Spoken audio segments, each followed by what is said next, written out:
You wrap it up until you actually press go. You can't guarantee it's going to work. Jane doesn't. You're saying quite a lot. Good evening and welcome to this Environment Committee meeting. Do we have any apologies for absence? Yes, we do. Councillor Ahmed. Thank you. Suppose we agree there, as Chairman. Chairperson. Everybody happy with that? Yeah. Declarations of interest. Any declarations of personal or prejudicial interest under consideration on this agenda? I live on Linden Village. Yes, so do I, but I don't think we're affected any more than anybody else Yeah. on that estate, so. Didn't have declarations, but above, just saying that. No, thank you. Thanks. Has everybody seen the minutes for the meeting from the 2nd of October? Yes. The only thing I've just noticed is there's no vice chair listed on the minutes. You've got chair, you, and then no. I don't think I just clicked. Tina was absent. It should have said there, but Yeah. That could be added. Thank you. Yeah. Amend Thank you, Chair. for that. Thank you. Okay. And then we have Viv Stein here from Buckinghamshire Wastebusters coordinator to give us a short presentation of some sort, I believe. Yeah, I'm going to give a little few-minute talk. So thanks for inviting me along. Hi, as you say, I'm Viv Stein. I'm project coordinator for Buckinghamshire Wastebusters, an exciting new volunteer programme delivered by Garden Organic, the charity that I work for, and funded by Bucks Council. In England, the aim is to recycle or compost over 65% of our waste by 2035. The current national rate is 44%. And in 2021 to 22, Bucks Council recycled around 50%. So we're already doing quite well, but there's still scope to do more.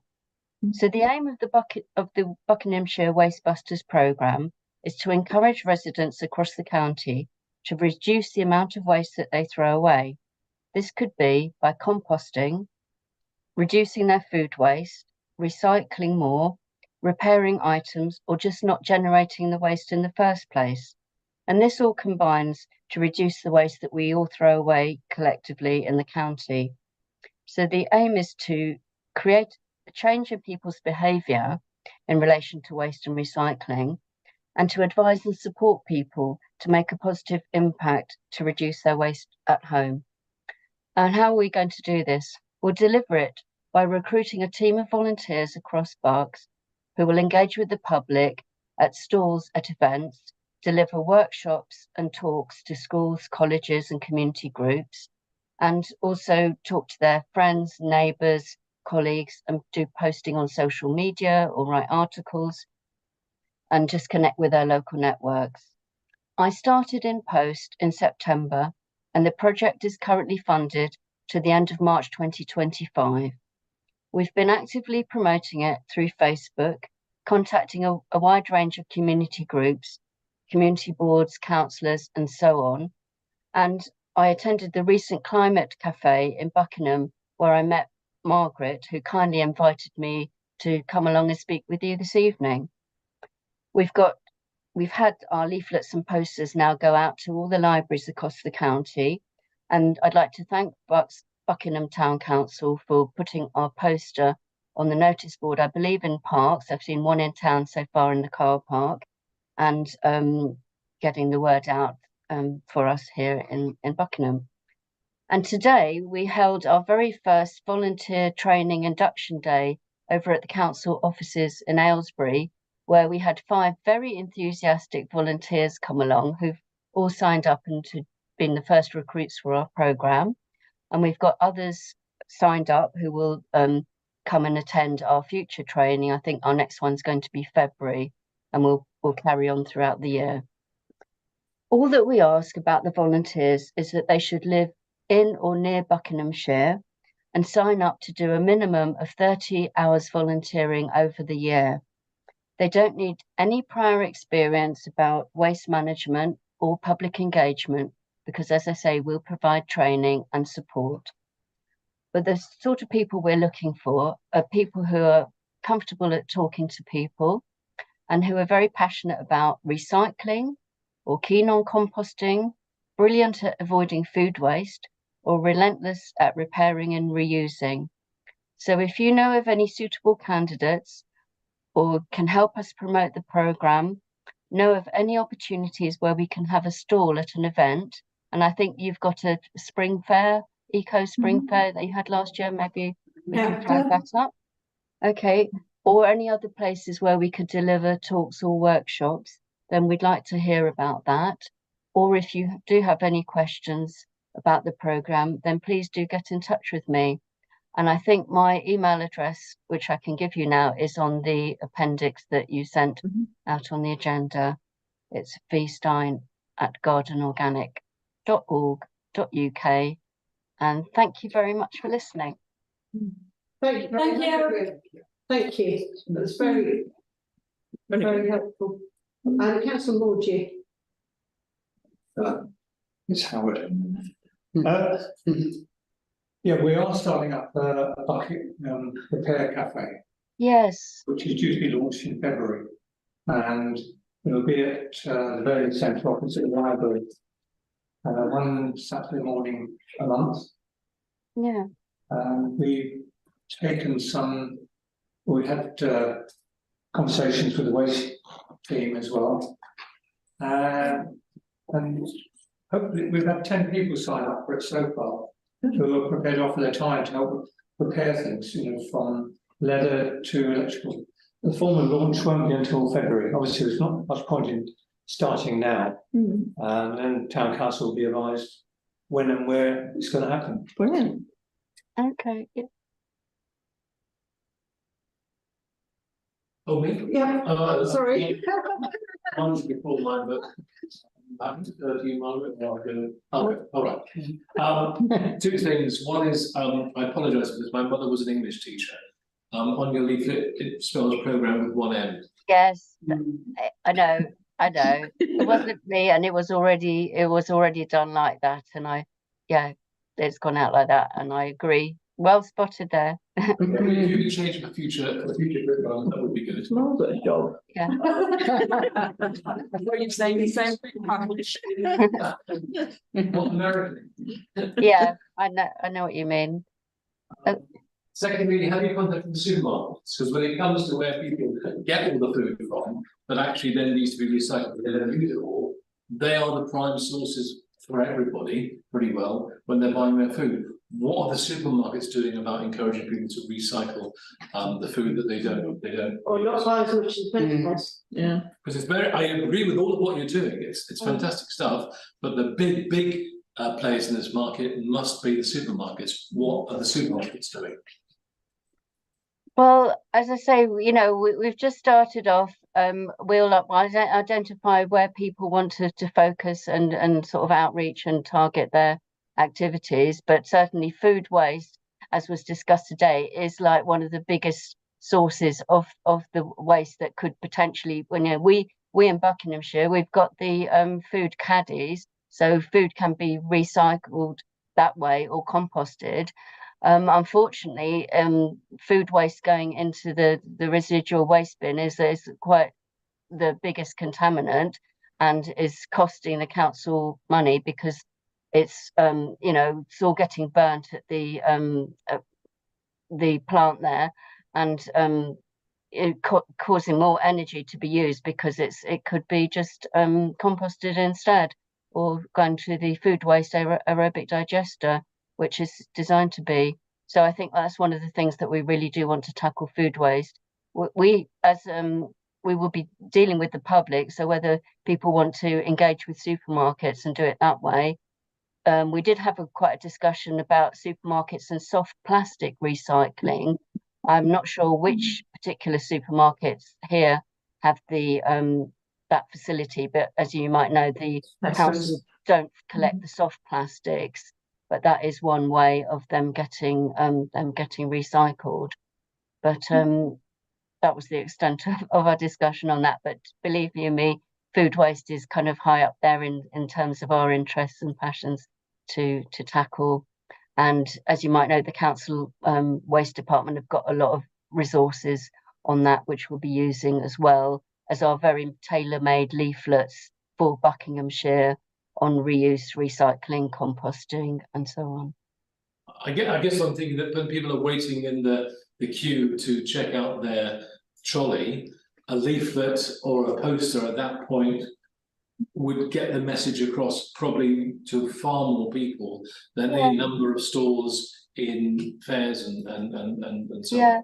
I mean, I guess, you know, if you thought about it, there could be scope to do, you know, people doing a little mini stall at a supermarket. That hasn't specifically been discussed, but if that's something that could be done, because it seems that there's quite a lot of ignorance amongst the public who are, you know, not dealing with their food waste, and a lot of stuff is going in the wrong place and could be eaten and or just disposed of properly.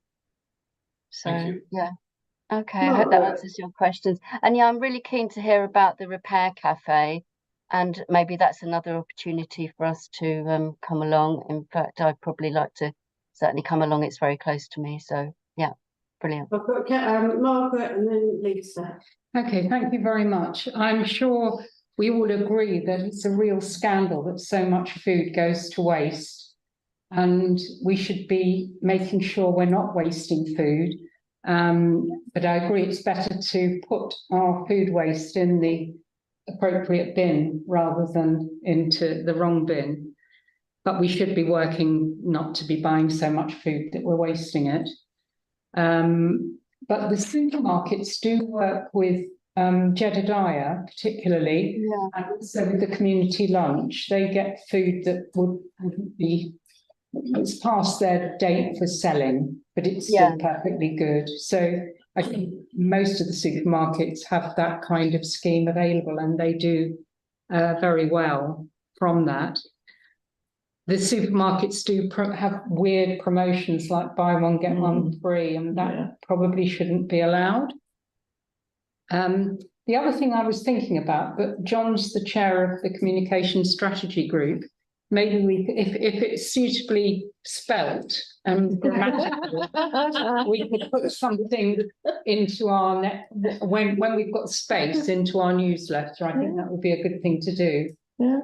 Okay. Maybe with a little bit of that information about how to reduce food waste, not trying to help people not to buy too much in the first place. I think I don't know how you do that really, but I know Jedediah does do some cookery lessons as well, and helps people in lots of different ways.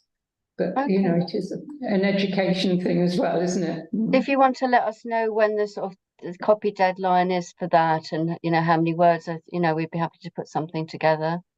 So we've got a meeting on Thursday actually, so we can maybe have a look and see if we've got space in our next newsletter. Okay. But it's really, I was so, when I came to that climate cafe, I was so energized afterwards, because it just felt as though everybody was coming together, singing from the same sheet and wanting to do what we can, because, you know, we've got to do something to save our planet. Yeah. So thank you for your part in that. You're welcome, and thanks for inviting me along again. Yeah. All right. Lisa. Thank you. So you might not know the answer to this, but you mentioned that the food waste is getting incinerated. Do you know why the company isn't composting the food that we're separating out into special bags? Are they? Yes. The food that goes into the caddy, that goes to the anaerobic digester. So that's separate, and then that becomes a compost. But as I say, unfortunately, a lot of people are putting the food waste mistakenly in their residual waste, the grey. So it's that's getting burnt. Okay. And because Buckinghamshire has such a low amount of that residual waste going to landfill, they're burning it all in energy for waste. So it's mistakenly getting burnt when it could have been composted anaerobically. Okay, which is that's the right good to way hear. to do it. So the second thing is, have you approached the university, because there's a lot of students there, and they could probably do with help, you know, to use food up and composting and stuff. So they might be a good point of contact to, they are one of the biggest educators in the town. So yeah, Buckingham University. Yeah, well, as I say, we're recruiting volunteers, and then we'll be identifying places where we will do outreach. I gather from experience, it's not a great reliability in terms of getting students to be one of our volunteers, because I think they have a low, you know, they sort of tail off quite soon. But in terms of educating and maybe doing stores there, again, that's a great possibility. And maybe tied in with the repair cafe. Yeah, brilliant. Yeah, fab. All right, thank you. Okay. Thanks. I was pointing towards music. I was just wondering if you thought about working with the housing associations, because there's 3 blocks of housing association flats where I live, but I live in one of them, so that's minimum like 30 odd households, and we all have the big communal bins, and they're not being utilised properly. So every fortnight we have 2 big, like the big biffa bin recycling bins, and it's just full of nonsense. None of it, like hardly any of it's recyclable. There's loads of food waste in there, and then we don't even actually have food waste bins. So we don't have the option to reuse our food waste. So we're thinking about working within the housing association, provide some, because we all have, when we sign up, we're given the option to do like online training on how to manage a tenancy and stuff, so maybe working with them around that, and the provision of either like a communal food waste bin or using our own food waste bin, something like that. And if you've got any specific contacts at a specific housing association that would help to sort of us get in there, then that would be useful to know. Ditto, it would be good to have a contact for the repair cafe, and then we can follow up that way. Ditto the university. So that would all help. Thanks. Ryan. Thank you, Chair. I'm just wondering if it's worth getting in touch with some of the care homes as well.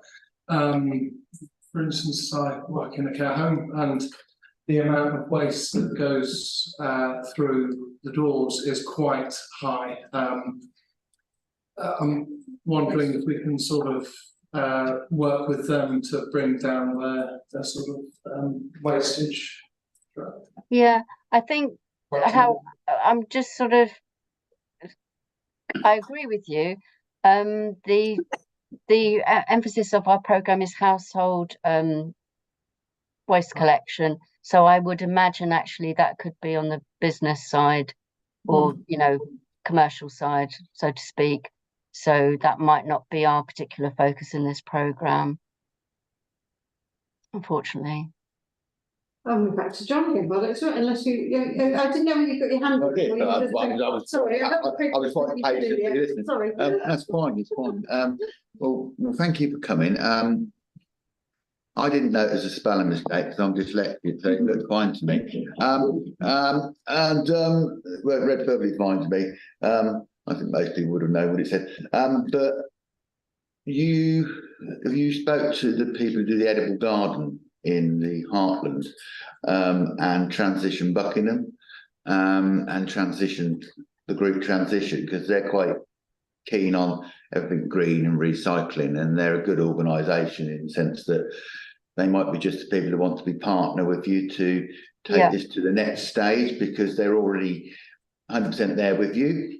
On the good point that Lucy raised around the housing association, you should be able to get that by just emailing someone in the housing section. They should, because there's multiple housing associations in Buckingham, and and there's more. So what I'm saying is, they're not very good at replying. Housing associations. It's rather like writing to a distant aunt in a foreign country, and then they reply to you sort of asking you the question you've asked them. But you might find that that's somewhere else. And as the Buckinghamshire Council said, it's got a climate policy, green policies. They should assist you in actually making more direct contact with them. What Lucy said is quite right. If you go to some of the house association. She's absolutely right. There's just collection of bins outside, and there is, through no guidance or whatever, there is no recycling going on, and it's just general bins, and maybe it's difficult for people to manage it, but they could manage their own waste probably a bit better and help contribute to it. But I think transition, and as I said, the other groups, I think those people who will actually do a lot of your heavy lifting, and they may have people who naturally want to volunteer for this and already doing things right. And lastly, on the recycling, we used to have a member, Councillor Ruth Neal, who was our recycling composting lady. In all the best possible ways. She used to get a composting bin, and we used to have them come to our spring fair. If you're coming to it, can you bring a bin and show people, because you used to be able to order them and then take them back, get them and supply them, because you haven't making a composting bin is not always the best way. My father and I used to make composting bins, but sometimes it's managing it thereafter. And there is a whole thing about the stuff you put in there to break it down, the anabolic stuff, and some of the worms you put in there, which you can get all the red worms, they're always better. But there's a whole section around it, you know. So we can talk, the girls and the officers who work in events, we've talked to you about that, and I'd love to see you at the spring fair, and bring the sunshine with you, because it's going to be a really hot day. Do you have a date for that? I've decided it's going to be a really hot day. Do you have a date, for that? We can. It is in the event. Will email you. It's April, Okay, I think. Yeah, I kind of had that on my radar. And just to say, go on. Yeah, you know, and I look forward to seeing you in person. But the cabinet member for waste and recycling, she's got a duty to work with you, and the cabinet member for housing should have a duty to assist you in communicating with the house association. Otherwise, they shouldn't really have a policy which states they wish to lower the carbon footprint if they're not going to assist you. So they should do, because it's in their interest to hit their target that they set themselves. So if any problems with them not talking to you, always come to me. I'm all willing to talk to them. Okay. Just to say that Garden Organic, previously a few years ago, although I've just been recruited since starting this programme, they did a master composters scheme in Buckinghamshire a few years ago, and I think that made the connection, and that's what we've been brought back to do this. So I know that's, and certainly Garden Organic rather, got a lot of resources and information, training and so on about composting, and that's one of our things. And the volunteers we recruited today are all quite passionate composters, so hopefully we'll be spreading the word even more.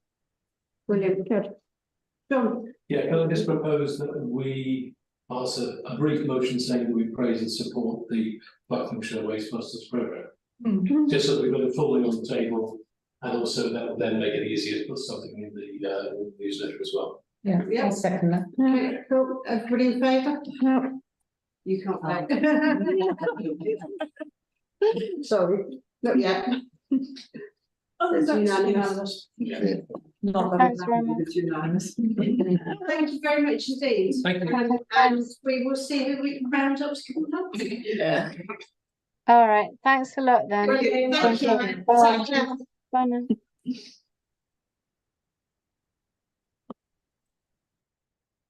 Let's start with compost. Okay, so we move on. Open spaces in Linden Village and Page Hill. So we've hopefully got a map now. Very helpful. Actually, did you?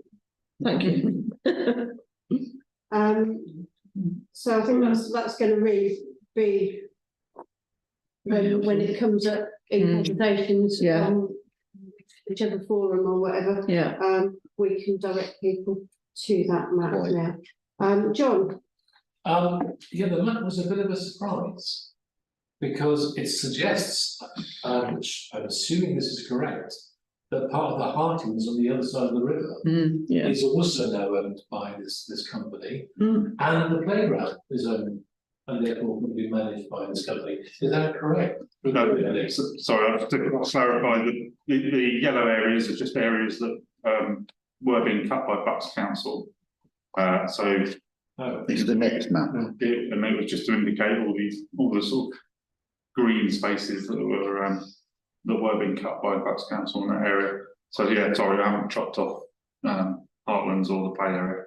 Would you say a stop cutting and are owned by Blue Sky Properties? Yes, except for the play area and Heartlands. Right, okay, okay. Well, Thank you, that's helpful, because I was a bit alarmed when I saw yellow and the other side of the room, Yes. not the wrong side of the room. But it also seems to include March Edge, which is on the list further down of designated green space. So that is an area that is included in the Blue Sky Properties. Yeah. Now. Is it? And one more worrying or largest, yeah. the largest open space. It's quite alarming, really. And so, there's far more yellow areas than I was anticipating. So it's a serious issue. but at least for now. Thank you. So the Linden Village map, the green spaces by me, they're not included in that. So the Shire Council is still cutting those. Did you find out about my query about the school, that I'd seen them driving into the school to cut there, because we're paying for the grass being cut by me and the school's a private entity. So I wouldn't. So on the next to the school, right in front of the school, that verge there is part of the highways, but yeah, they have always cut it. They'd gone into the school though. That was the piece of. Yeah, so the school themselves cut that little bit of verge outside the front of their school themselves. The school don't. Shire Council does. Oh, okay. But they'd also gone in through the gates of where the parents go in to collect their children. They've gone in there with the mower, so they've done the field inside the school. Yeah, so it's probably the school doing extra, as it were, on the verge. They'll cut the school and they'll cut that bit of verge outside the front. Yeah, but what I'm saying is that wasn't the school that was cutting it, it's the Shire Council cutting it. Oh, okay. So that's taxpayers' money. Or maybe the contractors. I'm happy if the school are paying for it, I'm happy with that. Yeah, I I don't. wouldn't have thought that the council would be doing it unless they were contracted to do it. Yeah. In some way. I will double check. Quite often though, the county, they own the actual building, so it's possible they still own the land and therefore they maintain it. I know what happens with other schools, that they're the landowner. Right, cool. Thank you. Margaret, no, sorry, I'm you and then Margaret. Okay, so this is something that, and hopefully, Howard, you're going to have a report in a little while. So this is something that really does concern the residents on Linden Village, and I know that as a town council, we cannot immediately do anything about it. There are two areas. So the grass cutting is one thing, actually, which is not them, they don't like the fact that bits of the grass aren't being cut. And some of them, no, I'm not saying this. No, nobody is mowing the grass outside the house, of course not. What concerns people a lot more, and I have been able to alleviate their concerns about that. Suddenly there would be a management fee raised. My understanding is that that is impossible. And but what does concern them is that they're trying to apply for planning application on that bit between March Edge and Acaster Close.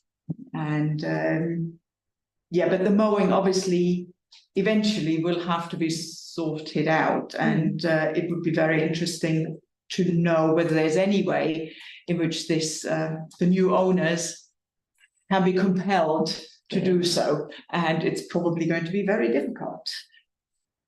Just to repeat what the residents' concerns are, but those are the concerns. There are also, in addition to the mowing, there are trees. Liz, I think you're aware of that. Some of them have, I think there's one or two with ash dieback, which are probably going to, disappear into the ground because nothing else will happen. If they drop branches or anything, I don't think anybody will pay attention until somebody gets injured and the owner gets sued. Sorry for rambling. It's all right. Thank you. Margaret. Right, yeah, thank you. Just really about the school, because it's an academy. I think that puts it in a whole different category from a council run school. It depends who owns the actual land though, doesn't it? Because I know it's like a leasehold really, isn't it? We'll let Claire find out. Yeah, I can double check. It's quite Yeah. common for counties to still own the land. I think Buckinghamshire Council they won't have sold them the land, they released it to them. That's the general way over 125 years usually. And so it will one day come back to the authority, but I don't think they actually give it them away. I think it's on a leasehold, but they take on all the responsibilities of the properties and everything else within it. That's what generally happens, unless that one was done differently. That's just to answer that, but I had got something to say on that. But this question of the field is a reciprocal question. It came up historically some number of years ago, and the district council were good enough to have took on the mowing of it by a sort of grace and favour thing. Although they perhaps didn't get any remuneration for it, it was a piece of land that never was transferred to the then district council. So why it stayed as it is, it was the section, the land agreements on that land that was left there, which is a lesson to all of us to make sure that when we see a development come forward, that we ask questions about all the land to make sure that future areas don't do this. My understanding is it's unless Howard knows something completely different, it's the responsibility of the landowner to make it. But I think the points about the trees are very salient in the sense that that is a ancient hedge, which was a boundary hedge for the actual estate before it was an estate. And there are a collection of trees in there that do need works, and some of them are adjacent to property. And I think it might be worth just checking with the walkway, which is still public access, and the ownership. The public access, I presume, is owned by Buckinghamshire Council, the footway, which we need to establish whether the hedge belongs to Buckinghamshire or all the way down to the play area, or whether parts of that hedge now belong to the new landowner. Because I can imagine, unless I was going to tell me they're going to suddenly be really good landlords and mow it in 100% way, the paperwork I've seen that it was down to for them to be asked to do it. But the trees are important because they do suddenly start shedding, and they are out ash, and they have got dieback, and some of the properties there. And no, I did email about a tree not so long ago and still haven't got a response, but that's where we are with it. The paperwork I saw, their responsibility, but I'll be interested in how it knows that it is. Thank you, Robin. So this was the thing to note the open spaces map, and then we received a further update from Councillor Mordew, and I think we're possibly going over ground that Councillor Mordew will be going over. But I'll quickly take John because he's had his hand up and waiting patiently, and then we'll move on, having noted the map, to Councillor Mordew's verbal update. Okay, I'll be brief. I think I'll just echo what Robin was saying, is that what's happened in Linden could happen in other new estates around the town if the management companies for whatever reason go bust or get into difficulties. Then the land they are allocated could then become subject to being sold off. So we could see portions of Blaze Hill, portions of other new estates, Field Road and so on, suddenly become owned like this and without any kind of mechanism for keeping them well maintained. So it just reinforces my resistance to having management companies being allowed as part of Section 106 to take over the public spaces of new estates. I've always been against that, but this makes it even more clear to me that that's a bad idea. It always has been a very bad idea. The second point is I think we should formally pass a motion to research what's happened elsewhere in the country in similar circumstances. We can't be the first town that's been subjected to a developer buying up some sort of property like this. This can't be a unique situation. So I would suggest that we ask the clerk to contact NELC and the LGA to see whether there are any examples of where else this has happened and what's being done about it.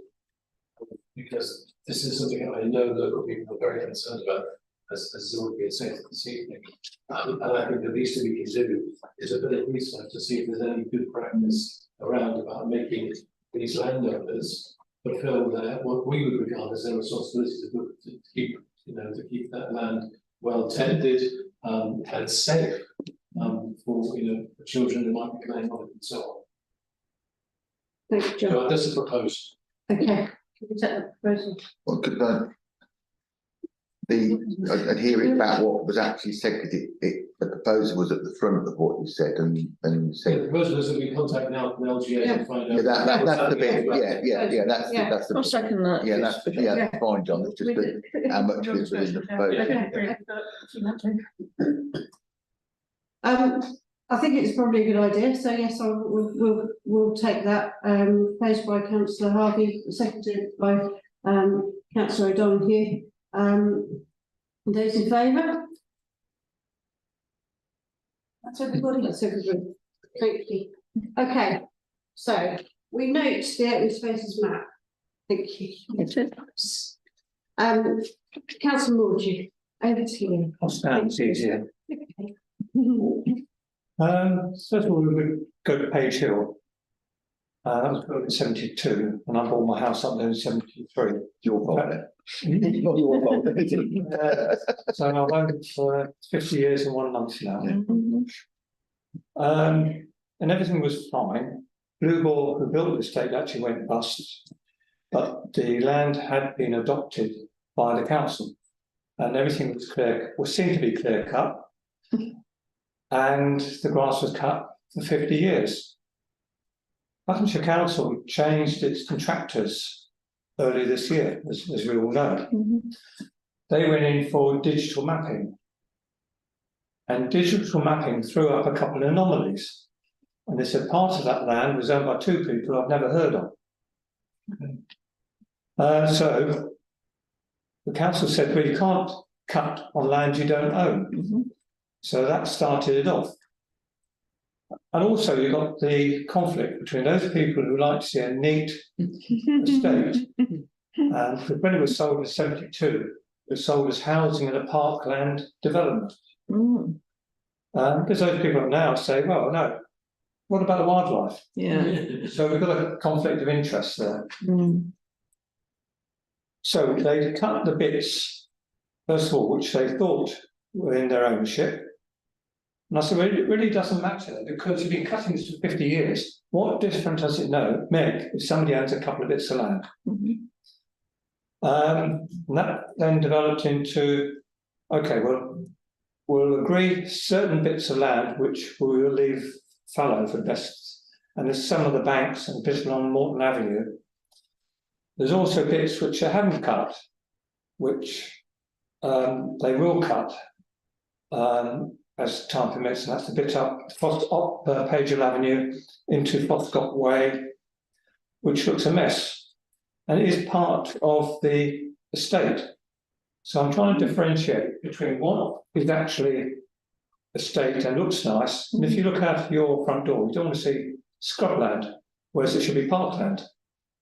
However, bits down by some of the steeper banks don't look so bad if they're not cut. And it can just be cut once a year, just keep them in check. The bit down by Morton Avenue, there's a bit there. That could be wild, and it doesn't really affect anyone. So Page Hill is on its way to being sold. Good. It's not 100%, but I'd say it's about 90% sold. They've cut bits around the sign where Middlefield closes. They didn't cut that. I said, what? How can you say that doesn't need cutting? It's a street sign, so they came up and they cut that. There was a big bit down by the roundabout by Stratford Road, which they didn't cut for ages, where I know road people aren't the crocus bulbs. That's all been cut and cleared now. So Page Hill is well on its way to being sold. Good. Nothing can be done about that really, except by working with the estates team. Linden Village is a lot more complicated, as we all know. Yeah. Linden Village was built on federated homes that went into receivership. Yeah. And the administrators took over the federated homes assets, and the assets obviously included the land. The agreement hadn't been passed over to the AVDC at that time, as far as the grass cutting goes on the monies. The biggest part of that was, as we know, by March Edge. And the administrators were hanging on to that. But it was actually after Federated Homes applied for, I think, 19 houses to be built there. Yeah. And that was refused by AVDC. And one of the reasons they refused it was it's a significant open space. Yeah. For, you know, the residents and the children to play on. And that was eventually adopted into the Buckingham Neighbourhood Development Plan, which is going to be very important in the future. Yeah. But Federated Homes or administrators decided they would sell the land, as we know, because we put in the bid for it. And it was sold this year, wasn't it? 2 years ago, actually, now. 125,000. Palmerston.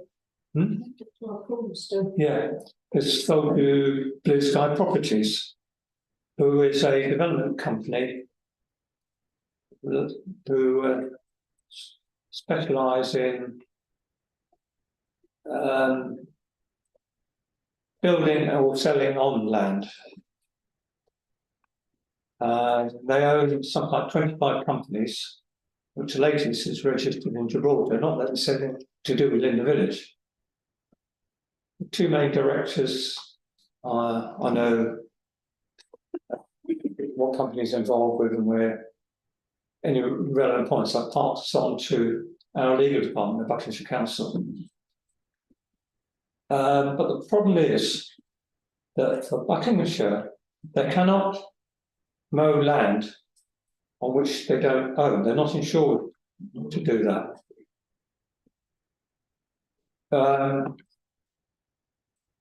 And also, you legally could be guilty of trespass on private land. However, we've got open space land there, which is registered. And what they actually said in 1990, as far as the development goes, which I think is pertinent to a lot of people here, development proposal will result in the loss of a significant area of public open space, which constitutes an important open space and visual feature contributing to amenity of the large residential development, of which the site forms part. So the loss of this area of open space will seriously detract from amenities available to the occupiers of dwellings upon the estate. And there's another couple of paragraphs on that. So, I cannot see any value in the land on Linden Village, apart from that bit there. Because obviously, somebody someday will try and get planning permission for it. Yeah. Now, you talked about what land is actually owned by Blue Sky Properties. I've got a copy of the map that was put up for auction, and that does include the bit outside the school. It includes part of the bypass. Includes pretty well every open space on Linden Village. Yeah. Our council is maintaining some of that, and that's why I don't want to create too much of a fuss, because they'll stop maintaining any of it because they're not legally obliged to now. It's all private land. Was there something about the Buckingham Charitable Trust having a ransom strips? I'll touch on that in a minute, but it's nothing to do with it. The council can't go on that land as far as doing work on it. There are wayleaves across that land that allow, say, the water board, the electricity board to access it. But as far as general grass cutting, the contractors are not insured. But that's the problem. And there is confusion because I know that part of the bypass, which is indicated being sold, was part of the ransom strip owned by the Buckingham Borough Development Company. and it falls. So I'm surmising that maybe it's about something bigger than they're all concentrated in March Edge, maybe it's something else. But they've still got to cross around Street, which you can't do. Bit by the school, there's a school, and they own that bit of land as well, all down here. Council does have a duty to maintain, from the highway point of view, safety. Yeah. So that there's a bit of get out clause in doing that. But as far as cutting open space, they're not going to do it. It's not going to be a quick fix. But if I've got £125,000 tied up in a bit of land, I want to see some results coming from that. So I can't see it. Well, it won't be a quick fix. It's just a mess, and the reason why it happened was because the administrators of federated homes, they're duty bound to get the best deal possible for the creditors of the company. So it's not about developers really; it's administrators, and it's about company law. They decided to sell it, and she did. I don't know who the money went to, but there's nothing illegal in doing that. It's a question of whether they should have done a watertight agreement. We've got 106 agreements now, which wouldn't have been in place then. It would have been legal agreements, but not that carry the same weight. There's a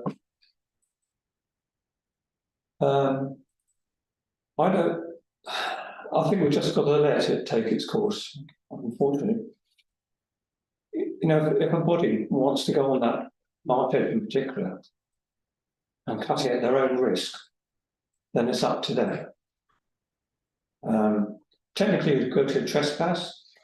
Are the owners going to actually pursue you for cutting the grass, which they should be doing anyway? You know, but once the council gets in it, they'll just wipe their hands of the whole thing. And if they could do it legally, right. I'll take any questions now. Okay, I've had Robin keep him putting his hand up. I haven't noticed the first time. No, I can not talk at all. I can tell you what I could tell you. There's some inconsistencies here in actions of the local authority.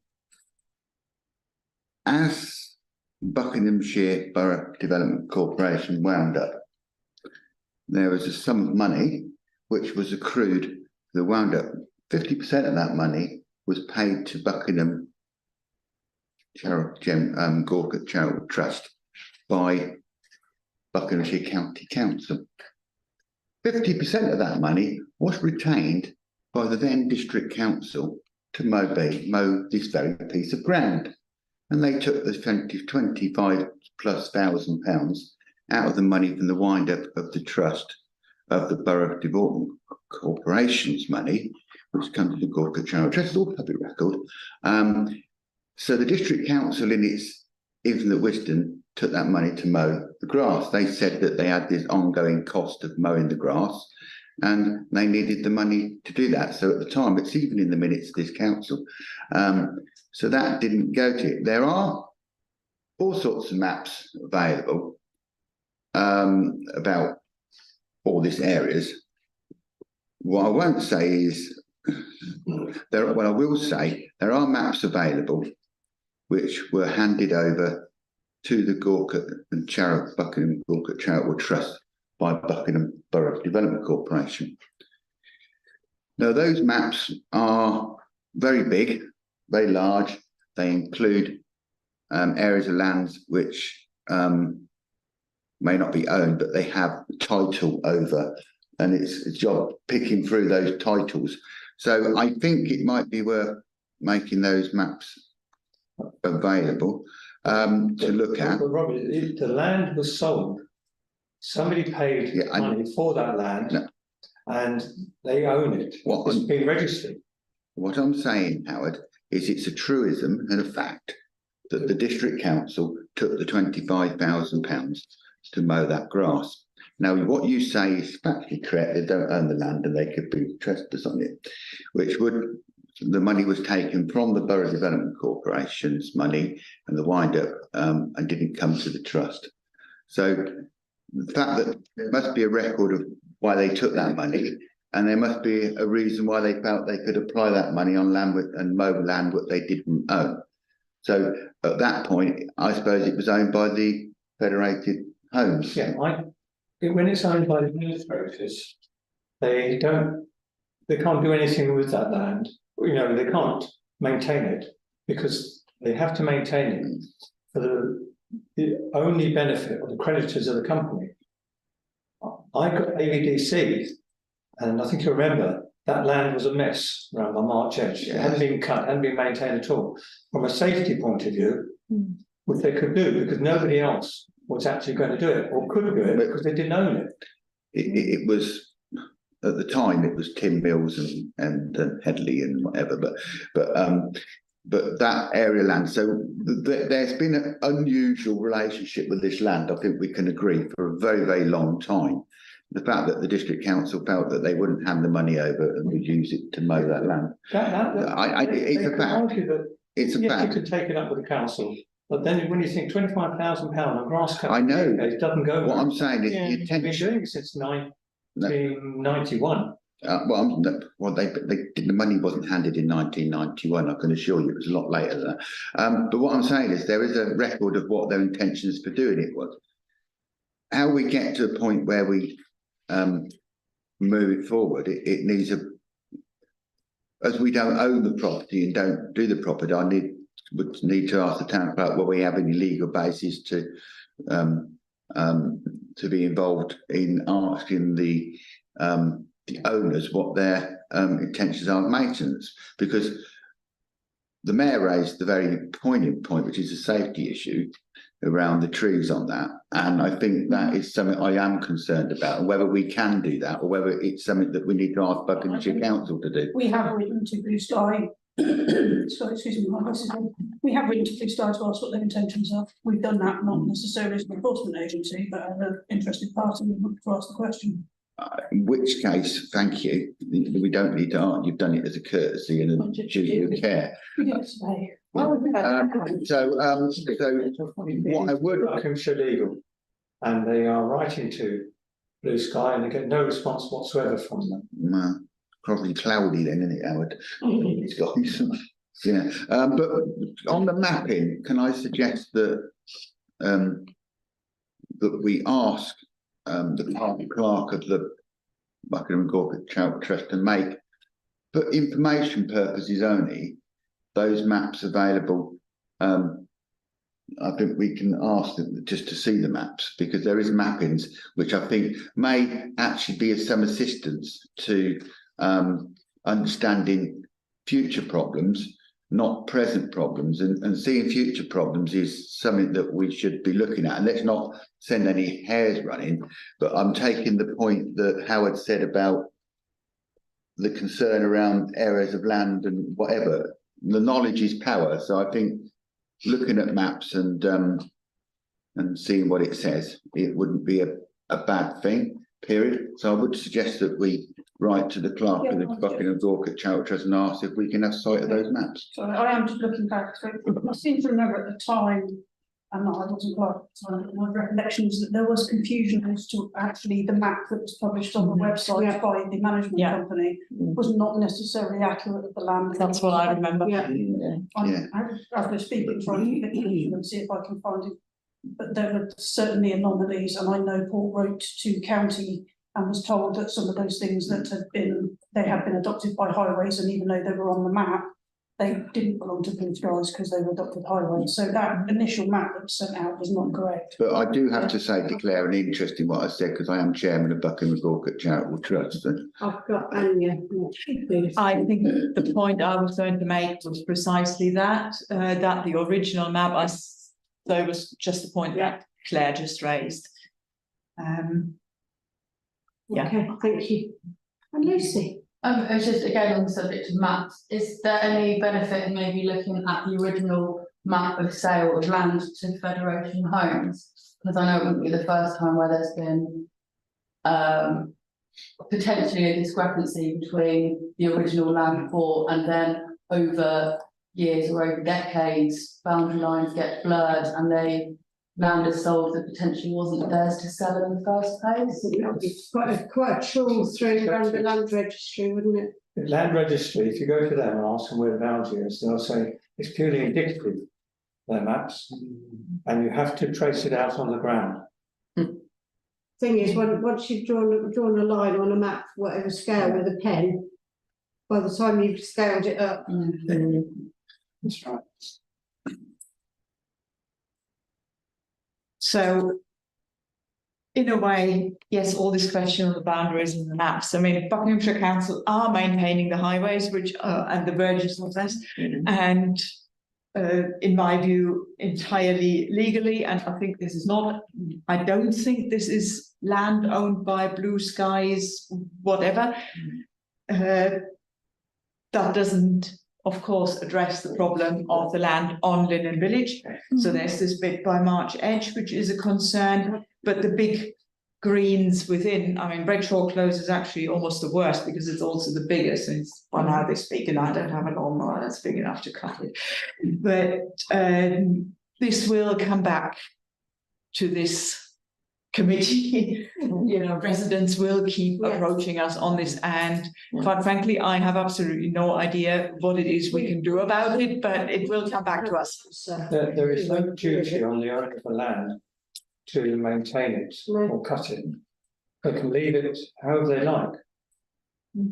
It's we all know there's probably properties we've come up against where, for whatever reason, the owner of that property has not maintained the house, it's fallen to rack and ruin, and the neighbours complain about it. I've got the environmental health involved, and they're very reluctant to go in.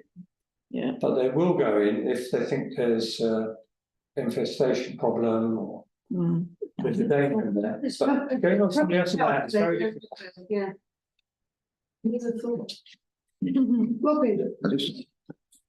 Before we move on, thank Councillor Mordew for updating us about the sorry state that where we are with that. But I think as for actions out of it, Claire's answered part of the question that she's already done to establish that. One other action was to just ask to write to the Clerk of Court Chamber just to make those maps available to the office. Looking through maps is going to take a very, very long time, but it might be useful to make those maps available. Not because we don't know, taking the comments made in the meeting, what other problems which councillors made and John pointed out future problems. We don't know what they are, but that might give us a clue with those maps what was around at the time of the Borough Development Corporation, and those maps might give us a clue of where it is, and it might give us a clue when we look at all the other maps that Lee looks at, where there's some inconsistency. But I'm not suggesting we do it overnight because they are a lot of maps there. So I just think that it's a reasonable suggestion to ask them to be made available with agreement of the clerk. Not because they're going to solve anything, but information is power. Thank you very much, Howard. Yeah, next time. We weren't expecting good news. Right, it's just a conundrum, isn't it, really? I do think it will be solved eventually. But not hopefully in my lifetime. My hope is they realise that it's not going to get Let's hope soon, Howard. sell it to us. Okay, so can we move on, please, to receive a report? Who would like to talk on that? I can briefly, basically, it's to give you all some reassurance and to look towards the future as well. So one of the questions obviously is that land at March Edge, which, as noted in the report, was successfully designated as the local green space and has the protections on it. I would direct members to Sheila's report, item 3.5, which I think is probably the most important bit. Once this designation is made, it is apparently permanent unless reversed by a future plan, which was the advice that we had from our consultant. So whilst I am not legally qualified in this area to reassure you, that is the advice that we have had from our consultant, that land is designated until it's reversed, and as there is absolutely no intention in the neighbourhood plan to reverse that, then we would hope. I mean, obviously, there's nothing to ever stop government coming in and making the change and changing the law, but that would happen no matter what we have done to that piece of land. But that's where we are at the moment as far as that particular piece of land. And if you look on the report, item 5 has all the other designated green spaces on there as well. Sheena's report basically is if you have anywhere else that falls within the criteria she's listed that you would like the neighbourhood plan working group to consider, is drop her an email and she'll add it onto the list. It doesn't, just because we said we want it, doesn't mean it will necessarily get through the inspector. We have to have all the appropriate evidence to do that, but it is something that is available. So if there's anything, I'm sorry, but if there is anywhere that isn't currently on the list that you think should be added, if you can just let either me or Sheena know, we'll ask the neighbourhood plan working group to have a look at it. Thanks, Sheena, for that report together, I think. Robin. I'm pleased the land on Mount Pleasant is there, although it was designated community space, was changed from playing fields many years ago to community space. I take the points that Councillor Harvey John made at the start of that discussion. I think they need not the management company things, but the ownership of this land and the designated land needs to be taken quite seriously. If you were to play devil's advocate and you were to look at the whole of the Lace Hill development, there's some very big chunks of green open space between the estates, which was laid out in the formal development to allow space between the properties. And of course, we will have the new estate at Tingewick Road, and we will know in January whether we'll have phase 3 of the Mays Morton Road. Plus, we've got the other estate. I think it might be worth for the group to consider whether those areas are significantly important to be listed as open space, even though we don't own them, not likely to own them, and they are owned by a management company, which would, if it's eventually set up with the community buy into the management company, the residents will have a say on it eventually. But that's 10 years in, it hasn't, to my knowledge, happened yet. So I would suggest that we do that, not because it's going to resolve it, it just might give them a definition that if somebody comes along in 25 years' time and says, Lace Hill, I'm now going to sell that land. We don't know what will happen. No one saw Burley Peace coming in. We should do that, as just because we've had that conversation in this previously, and that showed us, and John's right to be flagged this up, that we have to be risk averse. So that's on the basis why I'm suggesting it. If anybody disagrees with it, that's fine, but I think we should be risk averse. May I say, Jack, I'm not asking members to do this now because I'll go away and have a think about it. But if you think of anyone, please send me an email, we'll add it onto the list. This committee can't really make a decision on it, it needs to be. No. It's not something we need to be I'll think of it right now. I've got John, and then I've got Lisa, and then Margaret. Okay, one of the things we did in the planning committee was join the oh gosh, I don't know the name of the association, but to do with what's the land up? Village Greens. Village Greens. Yeah. Village Greens. I'm a bit disappointed that this report doesn't include that as a possibility. And getting the various portions of Greenland designated as village greens, because that will give them more protection than designated as designation that she was referring to again. So I would ask that we ask questions back to Sheena more about that sort of designation. And That was something we discussed. I can double check. I mean, I was under the impression that the designation as a local green space was greater protection than village. It does. Okay, all right, It does. I can get that clarified for you, okay, that was my understanding. clarification would be helpful compared to, you know, but I thought Village Green gave almost like a rock solid kind of resistance to ever being built on anything else. Secondly, it strikes us building on what Robin has been saying. It makes sense to look at all the big green spaces. I mean, like, you know, the estate off the Tingewick Road, just behind Fisher's Field, there's that huge amenity area with a playground in. Yeah. That surely should also be, you know, a green space. So there's lots of green spaces that are now currently. Boundary Drive. By these management companies, they also be in this list as well. We know there may well be a fight from the private management companies for that. And it's noted that Fort Meadow was resisted in the report. But I would say on principle, any large open green spaces that are currently managed by management companies on the new estates that we've built in the last 10 or 15 years, they should automatically be attempted to be made designated along the lines that she was suggesting. Yeah. So a list of those to the office, every suggestion that anybody wants to come up with. So I've got Lisa and Margaret. Thank you.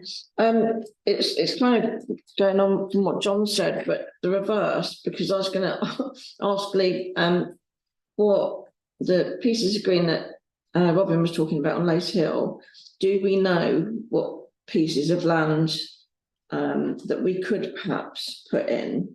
So you were suggesting that we come up with ideas, but does the office already know some of this information that, you know, because like what John was saying, you know, Foundry Drive and all of that, do we already know that information?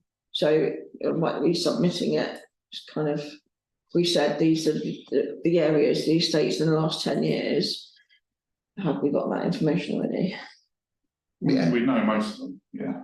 Yeah, okay. But, yeah. I would say we do have to, it does have to vaguely follow the criteria given. We can't just designate everywhere in the neighbourhood plan because we'll just get it all knocked back.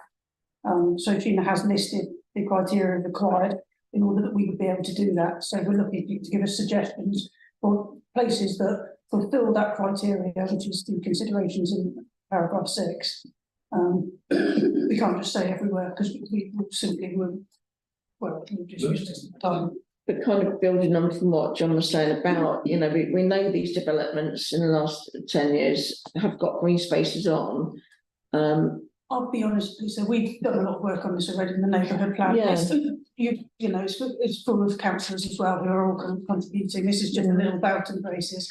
If you can think of anywhere else, just let us know. Give us a list of where you think there is. We'll cross-reference it off and we'll make sure that we haven't missed anywhere. Right, thanks. Welcome. Thank you very much. Can I just ask whether the play areas are automatically included in this? Like, for instance, the Moreton Road 2 development, that big play area there, which I don't think is maintained by a council. I think it's a management. Oh, it is it? So does that automatically come under this category?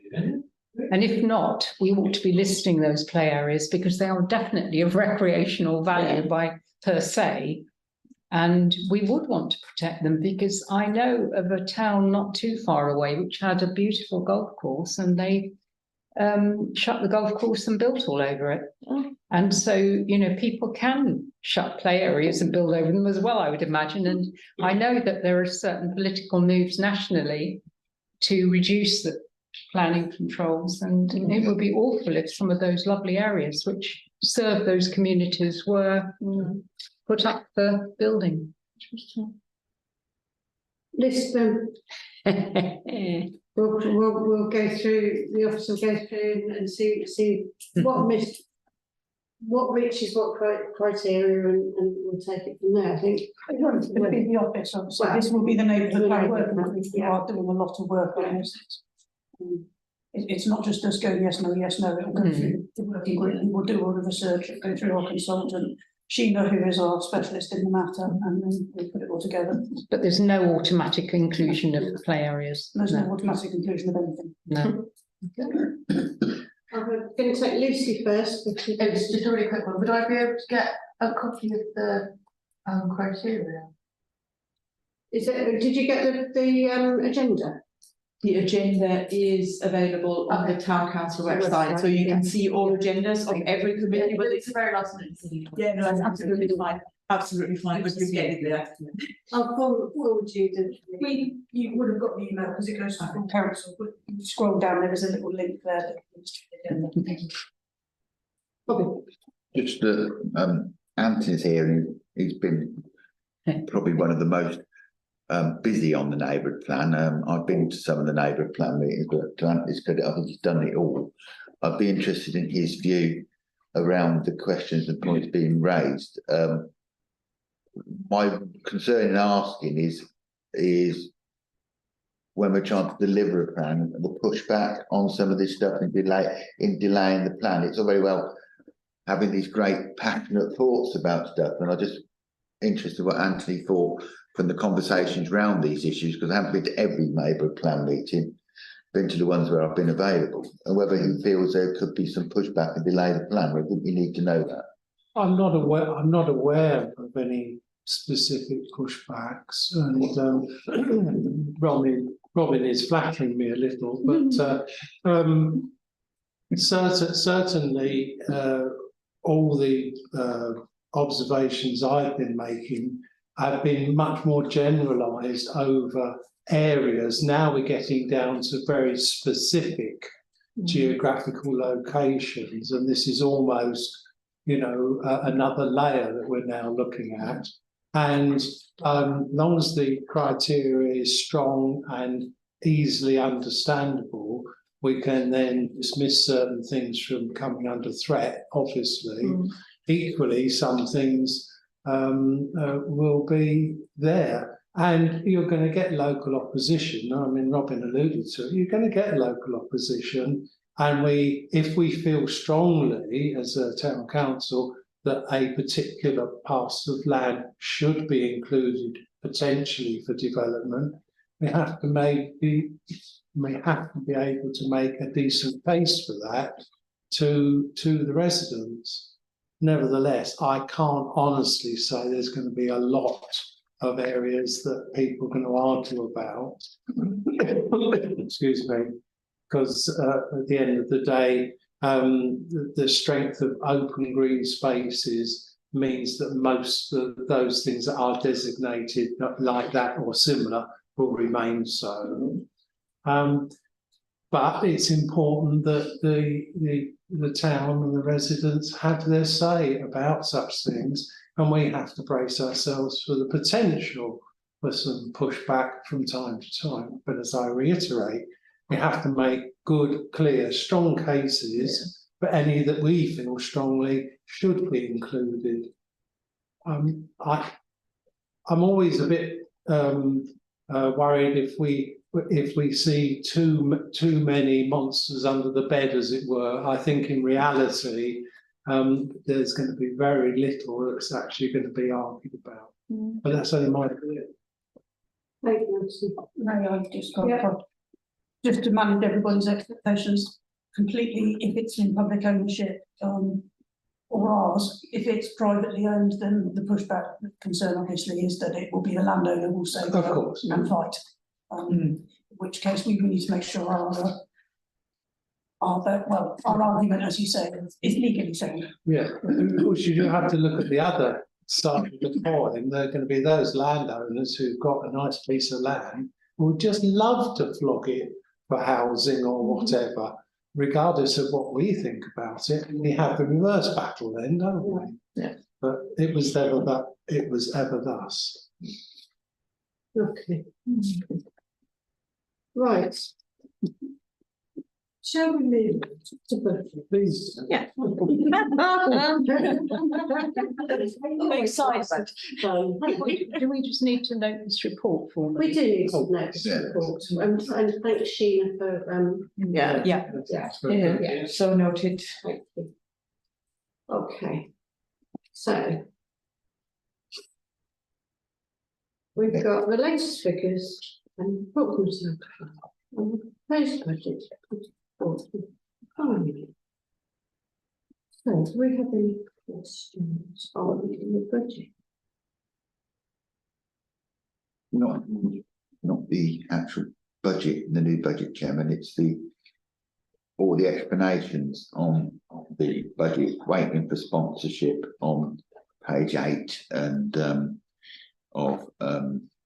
those waiting for sponsorships are quite. Round about number 3. Yeah, I think, you check and these, both of them, and those and more information for precept, which is reasonably to expect, and things like prices increasing and VAT and stuff, which I thank the clerk for putting in, because there are uncertainties which I believe if we agree the budgets afterwards, those are all uncertainties, which means the figures may well change anyway, because of the findings of all those figures. We might be in a better state if we get a sponsor. We might be in a worse state if we find out we've got to pay VAT on something that we didn't know. So, there are some concerns there that we're good enough that they've been put in red. Margaret. Yeah, just a simple question. It's on the page 14 of 43. One of the red comments is rates correct. It's against set in under cemeteries rates. It says rates correct. LP concluded investigation. What is LP? Oh, sorry. I do beg. I'm very good now.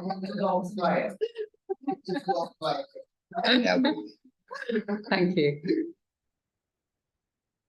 Sorry, Chair, did anybody want to ask me any of the appendix C?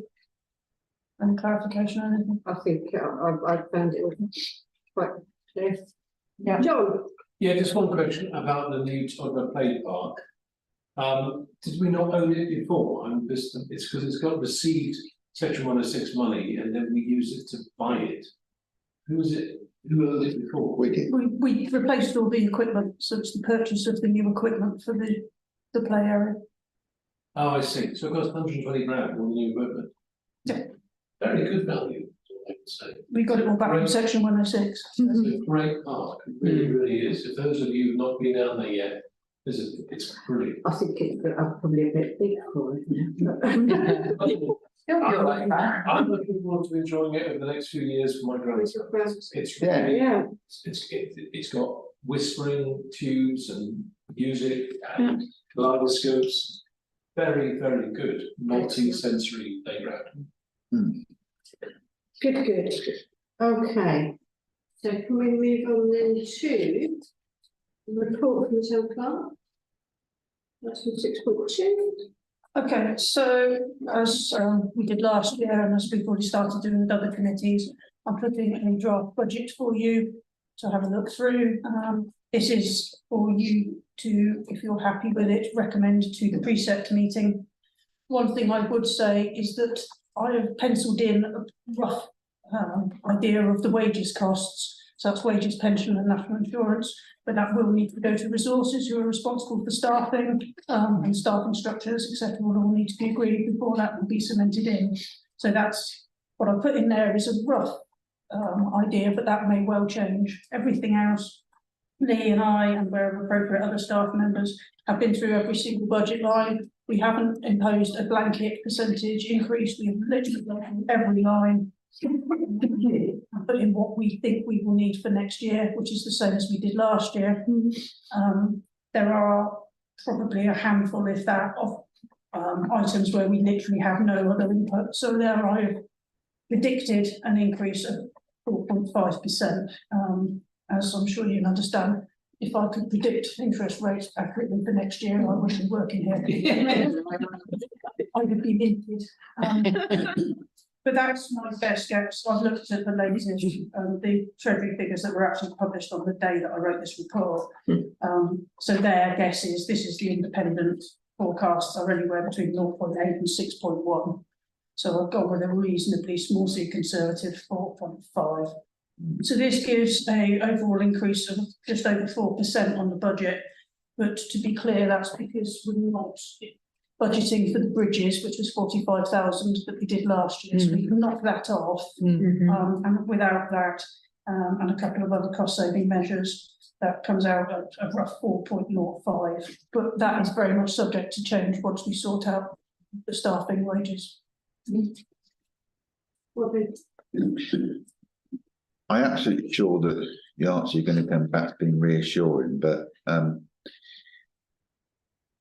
the Lace Hill maintenance and budgets, are you 100% sure that some of them you've rolled forward similarly, that we haven't going to have any hidden increases in that? Because it's you know, we've got the maintenance of the areas and the play areas and the such and such, and you're 100% sure those are okay, because they are sort of hardly any increase apart from planning maintenance, or that might be playing maintenance, I'm not sure, has gone up slightly. There are only slight increases. That concerns me because things have gone up, period. Why are they? Because our long-term costs aren't predicted to be very good, but very bad. The gas particularly, we've only put a small amount in for the gas.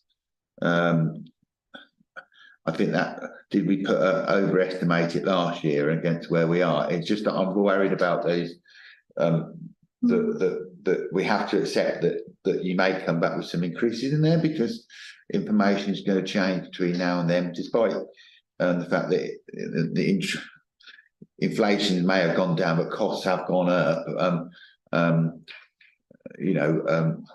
The costs have gone up in the preceding year. So though we may say the cost might only go up by 4%, they've already gone up by 10%. That hasn't come out of that's going to take a long while till those cost increase come out of the market per se. So I'm worried about those figures, that whether they're high enough. And the pattern seems to repeat itself through you, Chair, that down I don't see many radical increases, just small increases, which concerns me because things have gone up. You do say on maintenance you put a 4.5% uplift. Well, that's probably in line with what you think inflation might be. That's on 4709. So, and I'm just got Ryan for it. That's why I'm just asking him a question, because I think these figures may well go up, some of them, because and some of them may go down, but things generally don't tend to go down these days. So that's why I'm really concerned about recommending them at this stage, and we may have to return back to them if there's some radical changes. You ask a number of questions there. So in the first instance, no, I'm not 100% sure. Lee and I have sat, we've gone through everything. We've looked at the amount that we're spending this year. We've looked at where we are with our suppliers. We've looked at the work that we've done this year, where we've gone over budget, where we think we'll go over budget. I would say in this last sort of year and a half, it's been extremely difficult to predict where we're going to be. There's been an awful lot of changes, and members are going to have to accept that this year's budget, there will be some budget lines that go slightly over, there will be some that are slightly under. We can't hit everything 100%. I think this is prudent. I am wary of, putting pressure and us asking for too much money if we're not sure that we actually are going to need it. But I would say I take on board, Councillor Stutchbury's, this is your recommendation to the precept meeting. It may be that in 3 months' time, when we get to precept meeting, that some of these figures may change based on the information available at that time. Yeah. So at no point am I going to suggest to you that this is set in stone. There may need to be a few tweaks. It's a rough guide at the moment. But this is where we think at the moment is reasonable and prudent. However, if you have any specific budget lines and you think that we have underestimated, or you want us to go back and look at them, I'm more than happy to do that. Thank you. I've got Councillor Willett, Councillor Margaret, and I've got Councillor Anthony.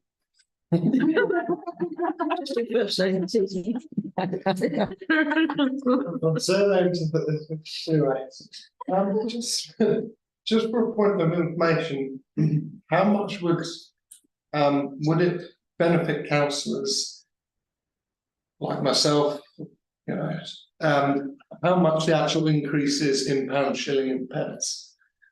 Because. Oh, it does. Sorry. Okay. No. It does. Yes. Sorry about that. Yeah, It is budgeted income. 21.7 at the bottom. Budget increase. Got it. Yeah. Yeah. 87. Next question. Okay, so Margaret. Thank you. Just a general comment, really.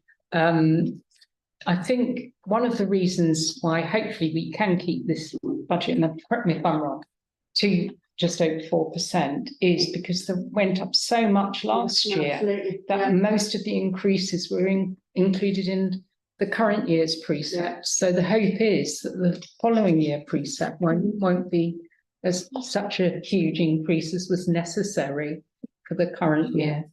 That's my understanding of it all. That is the case. We are, I mean, again, there's no 100% guarantees, but we're looking comfortable for this year. We are about where we would expect to be. He's desperately spending money left, right and centre. There will be a few environment items that will go over budget because they've been unforeseen and things have just cost more than we expected. But I think we will just about be in the right place at the end. So this budget is looking for us ahead then from April next year through to March the following year. So inflationary increase of around about 4 to 5%, I think is a reasonable place to be. But as Councillor Stutchby says, there is a fair chance that there may be a few little tweaks before it goes to precept in January. So things have gone up more on those, so play areas are getting older, so we put on 10%. That's doing this year, but we're predicting the May will be more next year, so we have considered that. And there are a few places where we have put in that we would like to move money potentially to an earmark reserve as well, where we are stockpiling for things like play area replacement. We know that we are going to have play areas we need to replace in the future, so we are starting to request that we move money into that ready for it. Councillor Rath. Thank you, Madam Chair. It really is clarification for me about the bridges. We've now done the 4 bridges and there is a 5th bridge that we have to do something with. That's going to cost some money. Are we budgeting for it next year? Are we assuming it's going to come out of this year's budget? We have budgeted it from this year, so the 45,000 is there and in the account. If it doesn't get spent this year, we will transfer that 45,000. Right, that's why I just so wanted we've got that money. I understood the logic of that. I was just thinking of the timing and across budget annual budget lines. Thank you. Obviously, we can't see in this budget, and we will see in resources what you're putting in the contingencies, because one of the things which may be prudent to do, which would be a discussion for that meeting, I presume, is that any shortfall or increase that we we've just spent, I do believe, to corrected £20,000 recently out of contingencies. So we do need to look at where our contingencies budgets and whether they are enough, which will come out of the resources thing, because those contingencies can be called upon by various committees, probably this one more than most, to cover anything, whatever. So I do think that we make sure we've got a large enough contingency budget. Contingencies budget look onto resources. We haven't spent the election costs you're referring to. I haven't had the bill yet, and I do have the bill. I expect that we will probably draw that from the general reserve, which is what the general reserve is for those unexpected large expenditures. But I will bring, once I have the bill and I know how much it is, I will bring a report to the appropriate committee to authorise that expenditure. But that would be to the whole council rather than a committee, wouldn't it? It depends on what it is. If it goes over the threshold of delegated, it would either be resources. I expect it will be slightly over resources limits. Yeah, to the council. So you're anticipating through the chair that you'll bring back some of the resources, you should get a bill, the precise amounts of figures. Because it was something that we budgeted for. We budget, one of the things I'm saying is we budget for election expenses. And we do have to look at whether we've actually budgeted enough for election expenses, based on what's taken place recently. Well, we're actually budgeting enough for that because we're taking it. Question, but no, we didn't have enough in the budget for such an unexpected election. We did have a small contingency set aside, so we will need to take that money from somewhere else. The contingencies budget is only, I don't have it to hand, I think it's about £12,000. Yeah. And that's for run-of-the-mill everyday contingencies expenditures. If we have a large unexpected expenditure, a big thing happens, then that would be where we would look to. That came out of reserves, not contingency. Thank you. Okay. So we received 6.1, 6.2, and 6.2. No, sorry, John.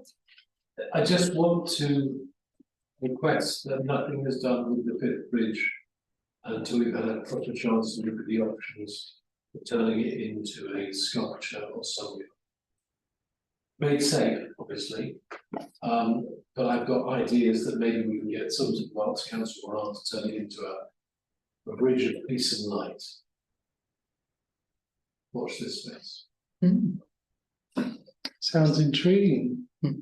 Peace and light. Peace and light. I've got a vision of a bridge with fairy lights and so on. Oh, I love a fairy light. That'd be good.